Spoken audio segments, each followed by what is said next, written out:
To me, there is a difference between knowing a language and feeling the language. It's very similar to sports. So you have a lot of people who know the technical aspects of a sport, but there are just some players who, like Lionel Messi, who can just do miracles with his feet that makes him a player that is head and shoulders above the rest. And today I want to talk about that when it comes to actually speaking English, because there's a YouTuber that I've alluded to in a number of videos named Roman, and I've always said in those videos that I believe that his English speaking abilities are the pinnacle of what you should be going for. Now, again, I believe there's this difference between knowing a language and feeling the language. And most native speakers, a lot of us might not even really know the language that well. There are a lot of people here in the United States who just use grammar incorrectly and use the wrong words, but they have a feeling to the language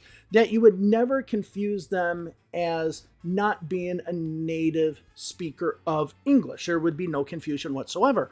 On the other hand, there are those who know English really well, know the grammar, know everything, but might not have the situational awareness or the cultural understanding to know how to maybe put certain things into certain areas. And today we're going to look and compare LinguaMarina, who I believe knows English well, and I've even said that. I said I think she is definitely a C1, probably a C2 speaker, and then Roman, who is a C2 speaker. We're going to look at two videos by both of them. I'm going to take about a minute of a video and show you them, and I want to see if you can kind of tell the difference. So let's go ahead and look at the LinguaMarina video first. Now, with this Marina video, it is not from her LinguaMarina channel.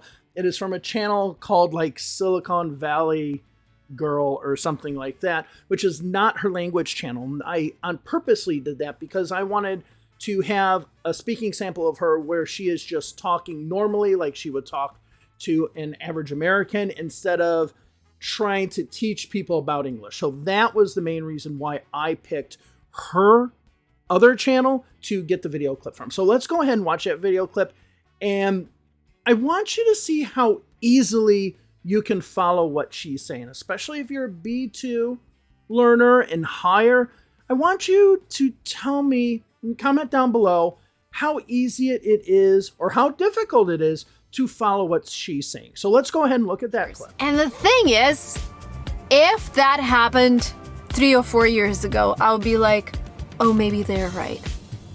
Maybe I shouldn't be doing this. And of course, there were people who support me, and you guys are amazing. People who watch my videos who understand that everyone is different. But like 4 years ago, if somebody told me, Marina, you shouldn't do this, I would have listened, and I would have listened to almost everyone. So in this video, we're going to talk about this transformation that I think is super important for everyone watching. Like this example of me going from a girl who wants to be liked by everyone to a woman, or whatever you want to call a 32-year-old, who is really aware of who she is, and still, like, hate and negative comments hurt. I was just talking to Graham Stephan on his podcast, The Iced Coffee Hour. The link will be down below, check it out. I think it was Jack who said, you still need 100 positive comments to not really care about the one negative comment you saw, because this is by our nature, like, we are more attentive to negative things.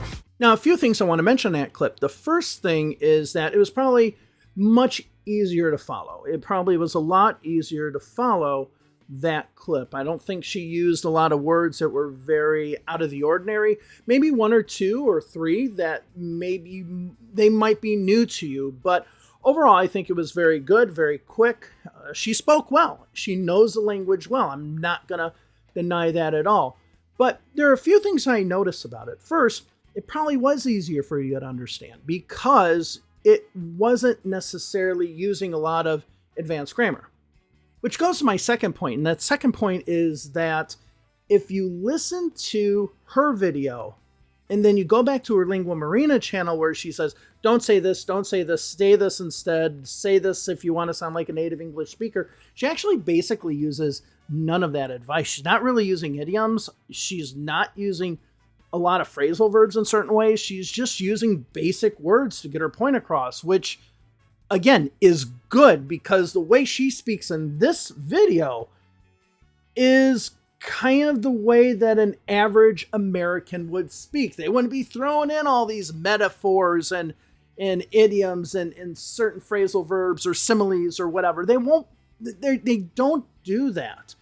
And in this video, I actually think it bodes well for her because she actually is showing how she normally speaks in the United States, which kind of debunks a lot of the stuff that she has in her language videos, which is don't sound simple. No, sound simple. It's fine. Okay. Remember what Ina said? Use simple words. Use simple words. Just do that.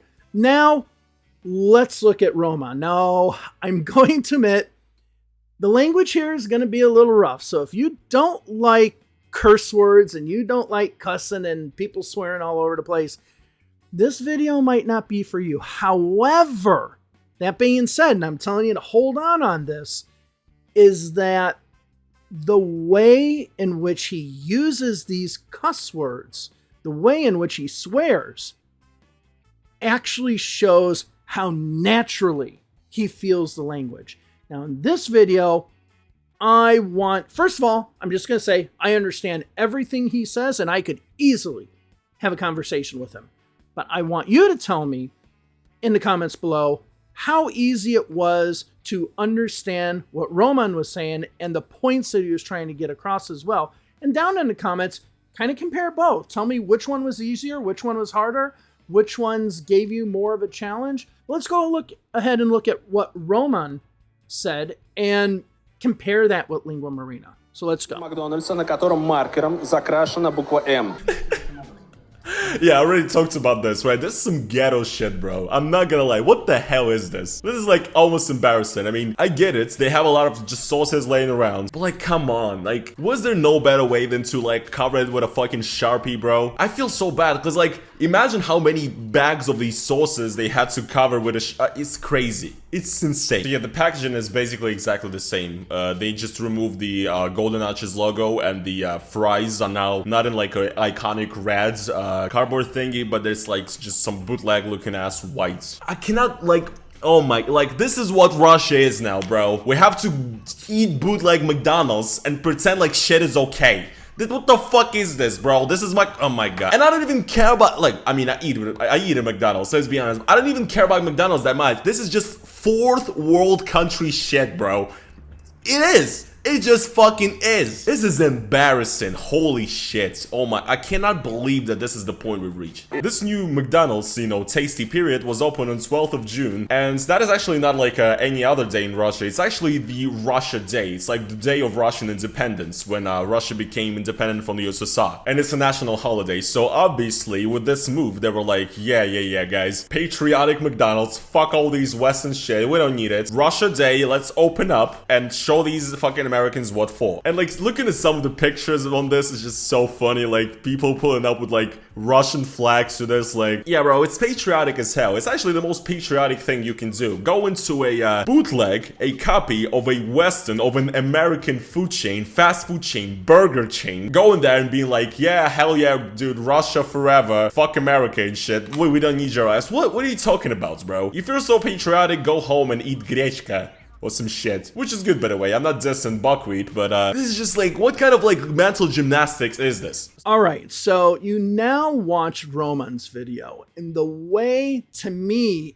the way in which he uses the English language is far superior than LinguaMarina. LinguaMarina used it correctly. She used it right. She used it grammatically the way that you should be using it. But all of the little slang and idioms and metaphors and stuff like that he put in there, not only he used them well, he used them in the appropriate places. And this is the problem I have with idioms. Again, if you want to see my idioms video, is a lot of people just what I would say plug and play.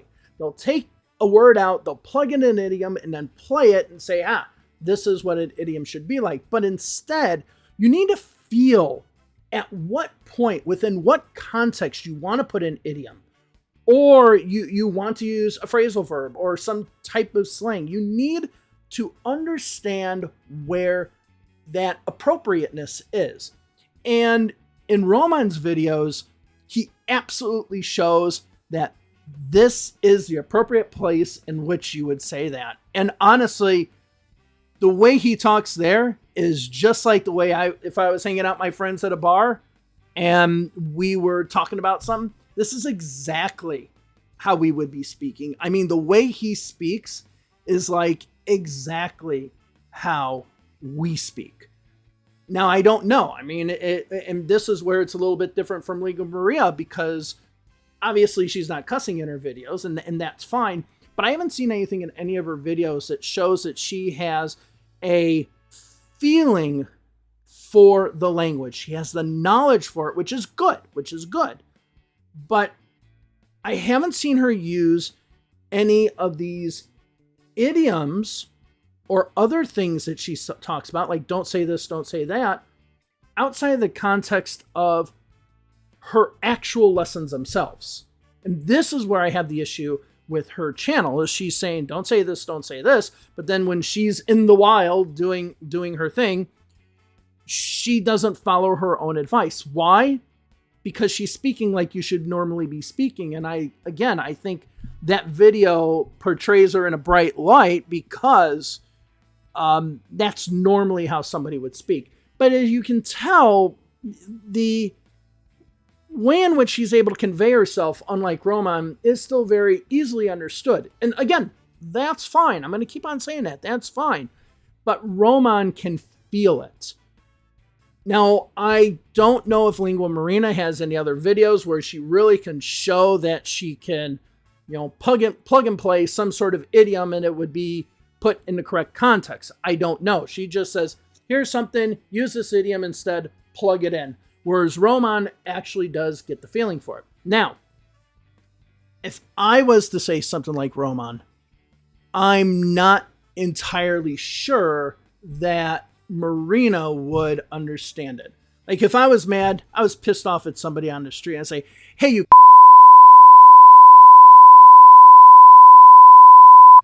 I bleep that all out because you don't want to know what that is. But if you're a lip reader, maybe I'll find out. If I said that, I don't know if she'd know what that meant. But I think Roman would. And that's the difference between knowing the language and feeling the language. And Roman, to me, is one of the best non-native English speakers that I have ever seen anywhere. And here's a few things. One, he has a Russian accent. He has a strong Russian accent, which goes to the point that I made in a video I made recently about, what is an American accent? Having an accent don't mean shit. What you want to do is you want to be able to be heard, be understood, and if you are in a country, kind of be able to culturally connect your language to whatever you're trying to say at that time. That's the first thing. The second thing about Roman is that he still, from what I understand, has never been to an English-speaking country. He hasn't lived in the United States for 7 years or whatever. He has never even been to a majority English-speaking country. He learned most of this on his own while living in Chelyabinsk. Absolutely, that's how he learned English. And he even has a video about the way in which he learned English, and it was through video games. And his ability to speak English, to me, is far superior compared to LinguaMarina, and he probably spent almost near to nothing to actually learn it. The point is you want to feel the language if you really want fluency. Okay, and this goes back to what Ina said in that video that I showed you. Do you want to sound eloquent or do you want to sound fluent? I will admit, LinguaMarina can sound eloquent. Roman, on the other hand, sounds significantly more fluent. All right, that's all I wanted to put into today's video. Thank you very much. I'm going to be comparing other people maybe. And if there are any people that you want me to compare against one another, please put them in the comments. Let me know, because it'll be interesting to look at their videos and find out how they speak English. And if you actually have another English resource that you want reviewed, go ahead and put that in as well. I'd love to be able to look at it and give an impartial review of how I view that English resource. So thank you all very much. Talk to you later, and I'll see you in the next video. Bye.